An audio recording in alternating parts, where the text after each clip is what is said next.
جو مانگا صحابہ اکرام کو ملا، بس زبان سے نکلنے کی دیر تھی۔ ایک بار سیدنا ابو ہریرہ آئے، بڑا کمال کا کوسچن کر دیا، عجیب سوال کر دیا۔ کہتے ہیں حضور میں آپ کی بارگاہ میں حاضر تو رہتا ہوں مگر سنتا بھی ہوں، یاد کچھ نہیں ہوتا ہے، بھول جاتا ہوں، حضور مجھے یادداشت عطا فرما دیں، حضور مجھے حافظہ عطا فرمائیں۔ اللہ اکبر، ذرا سوچو یہ صحابہ کا عقیدہ تھا کہ کہیں اور نہیں جاتے تھے، وہ رسول پاک کے پاس آتے تھے اور یہ جانتے تھے کہ نہیں سنتا ہی نہیں، مانگنے والا تیرا۔ میرے آقا نے کہا ابو ہریرہ اپنی چادر کو کھولو۔ سیدنا ابو ہریرہ نے چادر پھیلائی، نبی پاک نے ایک مٹھی ابو ہریرہ رضی اللہ تعالیٰ کی چادر میں کھول دی، فرمایا ابو ہریرہ سینے سے لگا لو۔ سیدنا ابو ہریرہ نے سینے سے لگائی، نظر کچھ نہ آیا مگر ایمان تھا، عقیدہ تھا۔ دیکھو کیسی عطا ہو گئی کہ سیدنا ابو ہریرہ پھر وہ صحابی بن گئے کہ تمام صحابہ میں سب سے زیادہ حدیثیں اگر کسی نے روایت کی ہیں تو وہ سیدنا ابو ہریرہ ہے۔ آپ فرماتے وہ دن ہے، اس کے بعد ہوتا یہ تھا آقا جو فرماتے مجھے سب یاد ہو جاتا تھا۔ تو یہ شان میرے آقا کی زبان مبارک کی ہے۔ معجزات تو بہت سارے ہیں، ہم بیان کرتے جائیں تو رات بیت جائے گی، مگر میں اب آتا ہوں اس موضوع کی طرف کہ ایسی باکمال زبان تو تھی مگر اس باکمال زبان سے گفتگو کتنی باکمال تھی۔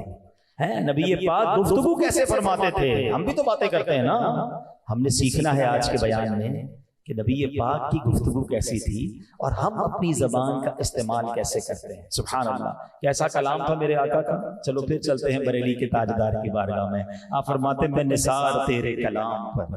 حضور کلام کرنے والے تو بڑے آئے، باتیں کرنے والے انٹلیکچوئلز بڑے بڑے تھے، مگر جب آپ گفتگو فرماتے ہیں میں نثار تیرے کلام پر، ملی یوں تو کس کو زبان نہیں، وہ سخن ہے جس میں سخن نہ ہو، وہ بیان ہے جس کا بیان نہیں، تیرے آگے یوں ہیں دبے لچے فصحا عرب کے بڑے بڑے، کوئی جانے منہ میں زبان نہیں بلکہ جسم میں جان نہیں۔ لوگ شاک ہو جاتے، حیران ہو جاتے جب نبی پاک کی زبان مبارک سے پھول جھڑتے تھے۔ اتنی جامع گفتگو ہوتی، اتنی سہل گفتگو ہوتی کہ ایمان تازہ ہو جاتا۔ بی بی عائشہ صدیقہ رضی اللہ تعالی عنہا فرماتی ہیں کہ میرے آقا، حدیث پاک کا خلاصہ ہے، اس طرح چلا چلا کر اور تیز تیز باتیں نہیں کرتے تھے جیسے تم لوگ کرتے ہو۔ میرے آقا تو ٹھہر ٹھہر کر گفتگو فرماتے، اس طرح گفتگو فرماتے کہ سامنے والا غور سے سنتا اور اگر چاہتا تو ان کے الفاظ بھی کاؤنٹ کر لیتا۔ سبحان اللہ، نبی پاک کی مبارک گفتگو ایسی تھی کہ میرے آقا کی گفتگو کے الفاظ اگر کوئی کاؤنٹ کرنا چاہتا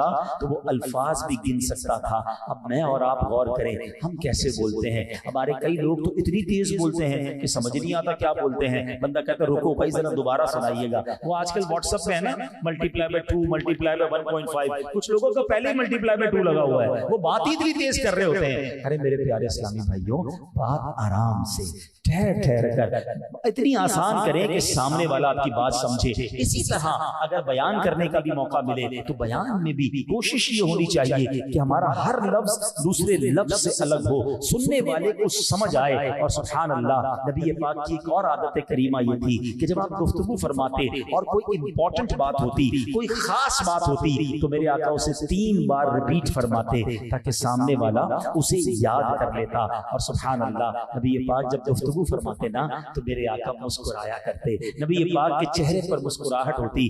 سیدنا ام دردہ رضی اللہ تعالی عنہا ایک بار اپنے شوہر سیدنا ابو دردہ سے کہتی ہیں کیا بات ہے، آپ جب بھی مجھے طرف دیکھتے ہیں، جب بھی بات کرتے ہیں آپ مسکراتے ہیں۔ ویسے کمال کی خاتون تھی، کتنی لکی خاتون تھی کہ ان کے شوہر انہیں دیکھ کر مسکرایا کرتے تھے۔ آج تو بہت سارے لوگ ہیں جو گھر میں مسکراتے ہی نہیں ہیں، باہر بھی نہیں مسکراتے۔ ایسا نہ کریں، اپنی زندگی میں مسکراہٹ کو شامل کریں، یہ کمال کا خزانہ ہے۔ آپ مسکرائیں، سامنے والا بھی مسکرائے گا، خرچہ بھی کچھ نہیں ہوتا اور ماحول اچھا ہو جاتا ہے، لیکن پھر بھی لوگ نہیں مسکراتے۔ اب آؤ، ام دردہ کہتی ہیں حضور میں دیکھتی ہوں کہ جب بھی آپ مجھے دیکھتے ہیں مسکراتے ہیں، بات کرتے تو مسکراتے ہیں۔ سبحان اللہ، سیدنا ابو دردہ کہتے ہیں بات یہ ہے میں اپنے آقا کی بارگاہ میں جب بھی جاتا ہوں نا اور نبی پاک جب بھی ہم سے بات کرتے ہیں تو مسکرایا جاتا ہے۔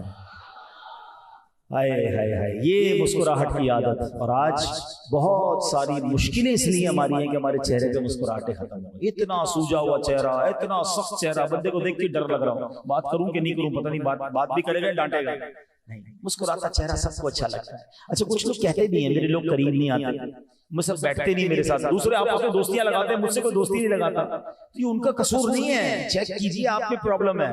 آپ مسکراتے بھی ہیں کہ نہیں، آپ نرم ہیں کہ نہیں، آپ شفیق ہیں کہ نہیں. مسکراہٹ چابی ہے، کسی کے دل میں داخل ہونا ہے نا تو آپ مسکرانا شروع کر دیں. مسکراہٹ سبحان اللہ. اور پھر اچھا کئی کمپنیز آج کل تو مسکرانے کی ٹریننگ دیتی ہیں، کیونکہ کسٹمر سروس میں مسکرانا پڑتا ہے، مسکرانے والے کا مال بھی بک جاتا ہے، اس کا جناب سیلز مین بھی اچھا ہوتا ہے. تو جس کو بھی مسکرانے کی ڈیوٹی ملے نا تو سنت کی نیت کر لیا کرو، تاکہ ہر مسکراہٹ پر سنت کا ثواب بھی مل جائے گا.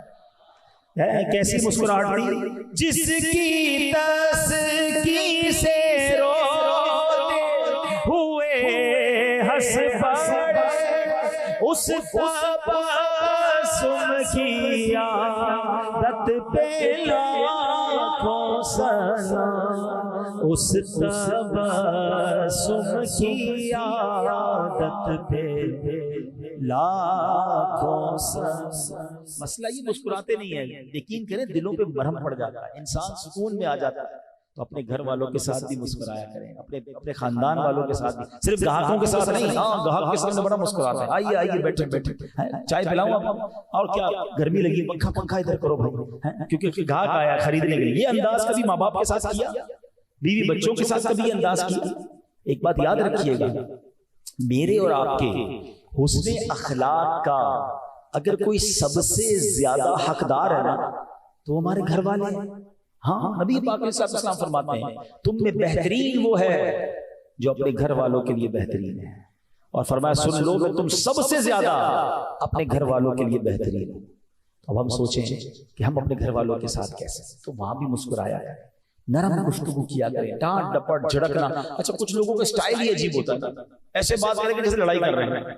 ارے بھائی مجھے یاد آیا ایک بار ہم کہیں سفر پر تھے، تو ہم کہیں ٹریول میں تھے، تو ایک کمرے میں ہم تھے، تو برابر والے کمرے سے لڑائی کی آوازیں آنے لگی. میں نے کہا اللہ خیر کرے، میں فوراً گیا، میں نے کہا خیریت کیوں ہے؟ کہتے نہیں ہم تو ایسی باتیں کر رہے تھے، ہمارا انداز ہی ایسا.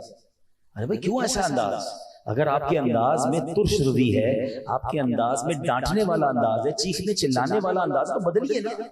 اچھا کچھ لوگ ایک بڑی عجیب سی بات کرتے ہیں، یار میں کیا کروں میرا سٹائل ہی ایسا ہے.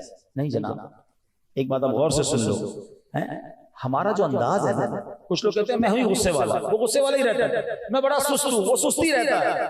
اگر آپ کے اندر کوئی خامی ہے تو اس کو بدلیے. بڑی پیاری بات میں نے ایک کتاب میں پڑھی تھی کہ یہ جو انداز ہے نا، یہ رنگ اور قد نہیں ہے جو بدل نہ سکے. ہاں رنگ نہیں بدل سکتا، قد نہیں بدل، لمبا کہ میں چھوٹا ہو جاؤں، چھوٹا کہ میں لمبا ہوں، یہ نہیں ہوگا، لیکن انداز بدل سکتا ہے. اگر آپ سخت ہیں آپ نرم ہو سکتے ہیں، آپ غصے والے ہیں آپ نرم مزاج ہو سکتے ہیں، آپ لڑاکو ہیں تو آپ لڑائی چھوڑ سکتے ہیں. اور اس کی زندہ مثال دعوت اسلامی کا ماحول ہے. کیسے کیسے تھے بھائی، آج مبلغ دعوت اسلامی بن گئے، ہم لوگ کیا تھے؟ تو جب ہم سب اس حوالے سے بدل سکتے ہیں تو ہمارے بہت سارے مزاج تو ٹھیک نہیں ہیں، ہمیں بدلنے ہوں گے. اب میں آپ کو آخر میں اپنے بیان کے مومن کی تعریف بیان کرتا ہوں. کچھ لوگ کہتے ہیں کیا کرے بھائی ہمارا اسٹائل ہی ایسا ہے، لوگوں کو بدلنا ہے، لوگوں کو برداشت کرنا تو برداشت کریں. نہیں، یہ زبان جہنم میں پہنچا سکتی ہے. اگر ہماری زبان سے کسی کا دل ٹوٹ رہا ہے، وہ کہتے ہیں نا تلوار کا وار وہ تو ٹھیک ہو سکتا ہے، زبان کا وار ٹھیک نہیں ہوتا، وہ بہت لمبا درد کرتا ہے، دلوں کو توڑ دیتا ہے. تو زبان نرم رکھیں، یہ زبان کہیں مروا نہ دے ہمیں. تو اپنے مزاج کو بدلنا ہوگا. یہ غصے کی عادت، طنز کی عادت، کچھ لوگوں کا مزاج اتنا عجیب ہے، طنز، جب بھی کوئی ملے گا کوئی نہ کوئی طنز کر دیں گے، مطلب کوئی خوبی نظر ہی نہیں آتی ہوگی. کسی کے گھر ان کو دعوت میں بھی بلا لینا اپنے گھر پہ، حضرت آئیے ہمارے گھر پہ دعوت کھانے، تو دعوت کھانے بھی آئیں گے تو کہیں گے یار ابھی تک وہی پرانا کلر کیا ہوا، پچھلی بار آیا تھا پھر بھی یہی صوفے تھے، اب بھی یہی صوفے، کب بدلو گے بھائی؟ کھانے میں چاول بنا تو روٹی کیوں نہیں بنائی، روٹی بنا تو چکن کیوں نہیں بنایا؟ بندہ کہ یار اس کو نہیں بلاتا دعوت میں تو اچھا تھا. تو کسی کے لیے تکلیف کا باعث بنتا ہے. اچھا آپ کی نظر میں بھی ایسے لوگ ہوں گے کہ جن سے جب بھی ملو نا بندہ کہتا ہے کاش نہ ملتا تو ٹھیک تھا، انہوں نے کوئی نہ کوئی سوئی چبو دے دی ہے. ایسے لوگوں کا کوئی دوست نہیں ہوتا.